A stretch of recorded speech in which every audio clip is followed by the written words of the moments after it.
Hello दोस्तों, आज के इस वीडियो में हम बात करने वाले हैं लीवर के रिलेशंस और उसके क्लिनिकल एंड अप्लाइड के बारे में। दोस्तों शुरू करते हैं सबसे पहले डायफ्रामेटिक सरफेस से। डायफ्रामेटिक में भी हम ले रहे हैं सुपीरियर सरफेस को। अब दोस्तों आपको तो पता ही होगा कि superior surface of liver diaphragm के डायरेक्ट रिलेशन में होती है।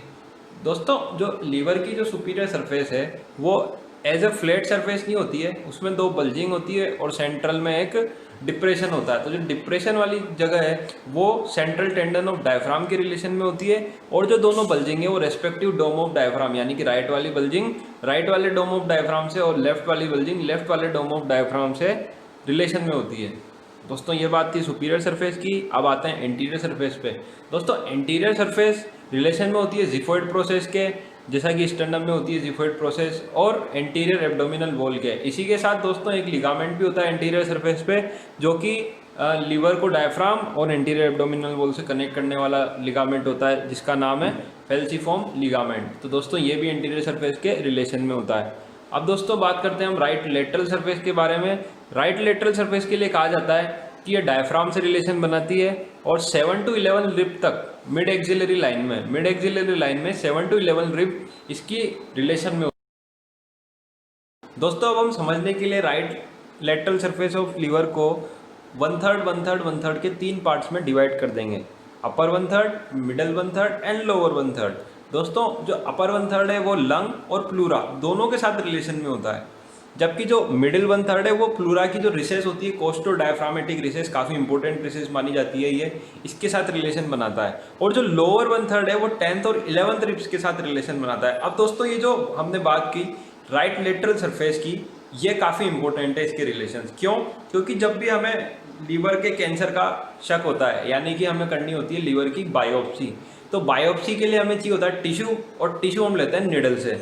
तो जो निडल होती है बायोप्सी के लिए वो पास की जाती है 9th और 10th इंटरकोस्टल स्पेस में। ध्यान रखना दोस्तों, इंटरकोस्टल स्पेस से, क्योंकि जो निडल है वो हार्ड स्ट्रक्चर है, वो बोन से नहीं जाएगी, वो इंटरकोस्टल स्पेस से जाएगी। तो 9th और 10th इंटरकोस्टल स्पेस से जाती है और मिड एक्सिलरी लाइन में, ताकि जो लंग है उसको इंजरी ना हो। तो दोस्तों ये एक क्लिनिकल एंड अप्लाइड का पॉइंट था जो हमने कवर कर लिया है। आगे बढ़ते हैं दोस्तों हम पोस्टीरियर सरफेस पे। तो पोस्टीरियर सरफेस पे आपको देखने को मिलेगा बेयर एरिया। बेयर एरिया वो एरिया जहाँ पे पेरिटोनियम लीवर को कवर नहीं करती है। ये एरिया डायरेक्ट कॉन्टेक्ट बनाता है, डायरेक्ट रिलेशन बनाता है डायफ्राम के साथ और राइट सुप्रारिनल ग्लैंड के साथ। दोस्तों बात करते हैं कोडेट लोब की। तो कोडेट लोब लेसर सेक की जो सुपीरियर रिसेस होती है, सुपीरियर रिसेस ऑफ लेसर सेक, उसके साथ रिलेशन में होता है। यही बात करें अगर हम पोस्टीरियर सरफेस ही लेफ्ट लोब की पोस्टीरियर सरफेस की, तो वो एब्डोमिनल पार्ट ऑफ इसोफेगस के एब्डोमिनल पार्ट से और फंडस ऑफ स्टमक से रिलेशन बनाती है। दोस्तों अब हम बात करेंगे विसरल सरफेस या इंफीरियर सरफेस ऑफ लीवर की। दोस्तों ये काफ़ी इंपॉर्टेंट है इसके रिलेशंस। शुरू करते हैं लेफ्ट लोब की विसरल सरफेस से, यानी कि जो विसरल सरफेस जो कि लेफ्ट लोब वाली है। दोस्तों ये रिलेशन बनाती है स्टमक से, लेसर ओमेंटम से और ईसोफेगस से। दोस्तों स्टमक के साथ रिलेशन है तो उसको गैस्ट्रिक इंप्रेशन बोल देंगे, ईसोफेगस के साथ इंप्रेशन है तो उसे ईसोफेजियल इंप्रेशन बोल। लेकिन दोस्तों जब बात आती है लेसर ओमेंटम की, तो उसके साथ के इंप्रेशन का एक खास नाम होता है जिसका नाम होता है ट्यूबर ओमेंटेल। लेसर ओमेंटम के साथ रिलेशन जब बनाती है। ठीक है दोस्तों, अब बात करते हैं राइट लोब की विसरल सरफेस की। तो इसमें हम 4 पॉइंट देखने वाले हैं। सबसे पहले क्वाड्रेट लोब। तो क्वाड्रेट लोब में किसका रिलेशन देखने को मिलता है? हमें मिलता है स्टमक के पाइलोरिक एंड का रिलेशन और ड्यूडनम के फर्स्ट पार्ट का रिलेशन। दोस्तों बी पॉइंट है राइट कोलिक फ्लेक्सर। कोलिक यानी कि ट्रांसवर्स कोलोन की ये बात कर रहा है। तो राइट साइड में जब वो असेंडिंग से ट्रांसवर्स में कन्वर्ट होती है कोलोन, तब ये फ्लेक्सर बनता है और इसका रिलेशन हमें लीवर पे दिखता है। दोस्तों बात करते हैं थर्ड पॉइंट की। थर्ड पॉइंट है junction of first and second part of duodenum. दोस्तों लीवर जो है वो राइट किडनी के साथ भी रिलेशन बनाता है, जैसा कि फोर्थ पॉइंट में हम देख सकते हैं। अब दोस्तों बात करते हैं रिलेशंस ऑफ इंफीरियर सरफेस की। तो उसके लिए हमने ये डायग्राम बना रखा है। इस डायग्राम में आप सारे रिलेशंस देख सकते हैं। आप अपनी स्क्रीन पे पॉज बटन दबा के देख लीजिएगा। फिलहाल हम आगे बढ़ते हैं। आगे है दोस्तों blood supply of liver. Blood supply में हम बात करते हैं लीवर की, तो ये एक हाईली वेस्कुलर ऑर्गन निकल के सामने आता है, यानी कि इसकी ब्लड सप्लाई बहुत अबंडेंट है। दोस्तों ये इतनी अबंडेंट है कि ये आपको लास्ट पॉइंट बताएगा। टोटल ब्लड सप्लाइड जो लीवर को होता है पर मिनट वो होता है 1/3 ऑफ कार्डियक आउटपुट, यानी कि बॉडी का 33% ब्लड, बॉडी का कह लूँ या कार्डियक आउटपुट का कह लूँ क्योंकि दोनों एक ही होते हैं, पर मिनट लीवर के पास पहुंचता है। तो दोस्तों ये काफ़ी ज़्यादा है लीवर की साइज़ के कंपैरिजन में, इसलिए हमने इसे हाईली वेस्कुलर ऑर्गन बोला है। अब दोस्तों इसको जो ब्लड पहुंच रहा है वो दो सोर्सेज से पहुंचता है। एक तो इसकी खुद की आर्टरी होनी है, हिपैटिक आर्टरी, जो कि इसे मेनली ऑक्सीजन प्रोवाइड करवाती है। लेकिन दोस्तों इसी के अलावा एक बहुत इंपॉर्टेंट रिलेशन है इसका जीआईटी के साथ, जो कि है पोर्टल वेन से। तो पोर्टल वेन ला रही है सुपीरियर मेजेंट्रिक, इंफीरियर मेजेंट्रिक का ब्लड। तो ये कहाँ से आ रही है? पूरी की पूरी इंटेस्टाइन में जितने भी न्यूट्रिएंट्स एब्जॉर्ब हुए हैं वो सारे के सारे पोर्टल वेन में। और दोस्तों पोर्टल वेन पहुंच रही है लीवर के पास, तो सारे के सारे न्यूट्रिएंट्स लीवर को डिलीवर हो जाते हैं। तो इस तरह से लीवर को जो टोटल ब्लड पहुंचता है उसका करीब 20% तो हिपैटिक आर्टरी देती है, जबकि मेजर शेयर 80% पोर्टल वेन देती है। अब दोस्तों बात करते हैं वीनस ड्रेनेज की। तो वीनस ड्रेनेज में हमें 3 वेन पढ़नी है, राइट, लेफ्ट और मिडल हिपैटिक वेन। दोस्तों हमने पहले बात करी थी जब लोब्स के बारे में, तो उसमें हमने ट्रू लोब्स या फिजियोलॉजिकल लोब्स को क्लासीफाई किया था। उसमें राइट साइड में एंटीरियर पोस्टीरियर, लेफ्ट साइड में मीडियल लेटरल, जो लेफ्ट और राइट लोब थे उनको डिवाइड किया था। तो दोस्तों वही यहाँ पे डायग्राम शॉर्ट में बनाया हुआ है। ये एक स्कीमेटिक डायग्राम है, इसमें 1 2 3 और जो नेमिंग में मैंने 1 2 3 लिखा है वो दोनों एक ही है, यानी कि 1 का मतलब यहाँ पे राइट हिपैटिक वेन है। तो राइट हिपैटिक वेन एंटीरियर और पोस्टीरियर जो लोब्स हैं राइट लोब के, एंटीरियर और पोस्टीरियर डिवीजन है, सेगमेंट है, उसको सप्लाई करती है। उसी तरह से मिडिल हिपैटिक वेन जो है वो दोनों लोब्स के बीच में होती है, और लेफ्ट हिपैटिक वेन जो है वो मीडियल और लेटरल जो सेगमेंट है उसके बीच में होती है, लेफ्ट लोब के।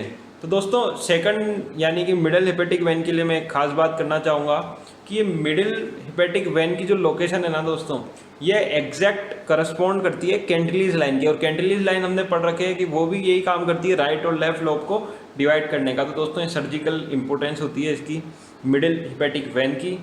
और दोस्तों ये तीनों वेन ड्रेन करती है इन्फीरियर वेना केवा में, जो कि होता है group 4 inferior vena cava, posterior surface of liver पे। अब दोस्तों हम आते हैं लिम्फेटिक ड्रेनेज पे। तो दोस्तों इसका लिम्फेटिक ड्रेनेज पढ़ने के लिए हम इसे 2 पार्ट में डिवाइड कर लेते हैं, सुपरफिशियल और डीप।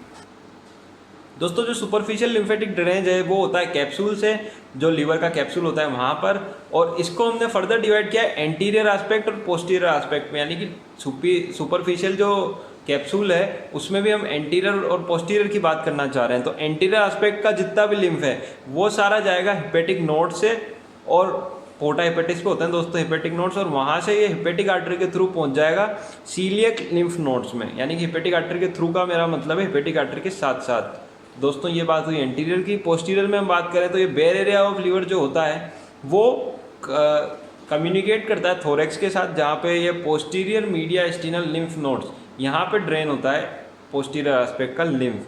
दोस्तों डीप में हम अगर बात करें तो डीप में हमने 2 डिवीजन बनाए रखे हैं, एसेंडिंग ट्रंक और डिसेंडिंग ट्रंक। यानी कि डीप हिपैटिक टिश्यू जितना भी है उसका लिम्फ या तो ऊपर जाएगा या नीचे जाएगा, या तो असेंड करेगा या डिसेंड करेगा, उसी के हिसाब से ट्रंक है। अगर असेंड करेगा तो वेना केवल ओपनिंग जो डायफ्राम की है वहाँ से जाएगा, और नोड्स अराउंड इन्फीरियर वेना केवा, इन्फीरियर वेना केवा के अराउंड नोड्स में ड्रेन करता है। अगर वो डिसेंडिंग ट्रंक है यानी कि वो डिसेंड कर रहा है लिम्फ, तो सिंपली हिपैटिक नोड्स पे जाएगा, जो कि कहाँ होता है? पोर्टा हिपैटिस पे। दोस्तों अब बात करते हैं नर्व सप्लाई ऑफ लीवर की। तो जैसे कि ये एक विसरल ऑर्गन है, इसके पास एक सिंपैथेटिक फाइबर्स हैं, एक पैरासिम्पैथेटिक फाइबर्स हैं। जो सिंपैथेटिक फाइबर्स हैं वो सीलियक प्लेक्सस से आ रहे हैं, और जो पैरासिम्पैथेटिक फाइबर्स है वो एंटीरियर वेगल ट्रंक से आ रहे हैं। अब ये एंटीरियर वेगल ट्रंक क्या होता है? तो दोस्तों इसके लिए आपको वेगस नाम की क्रेनियल नर्व जो हमारे चैनल पे एक वीडियो है उसको देखना पड़ेगा। दोस्तों असल में वेगस क्या करती है, ईसोफेगस के आगे और पीछे, लेफ्ट और राइट वेगस जो है वो ट्रंक्स बनाती है। तो उसमें लेफ्ट वाली पीछे बनाती है, राइट वाली आगे बनाती है। तो ये आपको उस वीडियो में सब पता चल जाएगा। दोस्तों बात करते हैं सिंपैथेटिक फाइबर की थोड़ी सी डिटेल में। तो दोस्तों लीवर का जितना भी पेन है, यानी आपको मान लो हेपेटाइटिस हो गया, लीवर सिरोसिस हो गया, तो जो डिस्टेंशन ऑफ उसका जो कैप्सूल है उसकी वजह से जितना भी पेन आपको फील होगा वो सारा सिंपैथेटिक फाइबर्स कैरी करते हैं। और ये पेन आपको किस रीजन में फील होगा? तो ये एब्डोमेन के एपिगैस्ट्रियम नाम के रीजन में फील होगा, और समटाइम्स ये शोल्डर पे भी फील होता है। अब दोस्तों फाइनली हम आ चुके हैं clinical and applied of liver पे। तो दोस्तों ये काफ़ी इंपॉर्टेंट है। इसका नंबर 1 पॉइंट जो है निडल बायोप्सी वाला, वो मैं आपको पहले ही डिस्क्राइब कर चुका हूँ कि क्यों हम इंटरकोस्टल स्पेस 9th और 10th को चूज़ करते हैं। लीवर की बायोप्सी में, क्योंकि हम चाहते हैं कि जो हमारे लंग्स हैं वो डैमेज ना हो।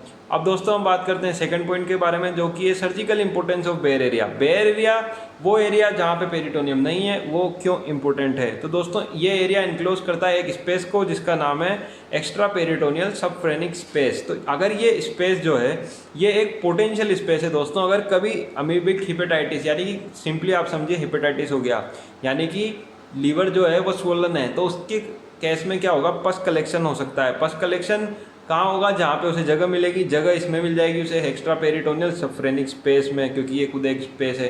तो अपने जो सर्जन्स होते हैं उन्हें पता होता है कि ये स्पेस यहाँ पे बेयर एरिया के रिलेशन में होती है, तो हो सकता है कि अगर इस हेपेटाइटिस है तो यहाँ पे पस कलेक्शन हो। तो दोस्तों ये इसकी सर्जिकल इंपॉर्टेंस हुई।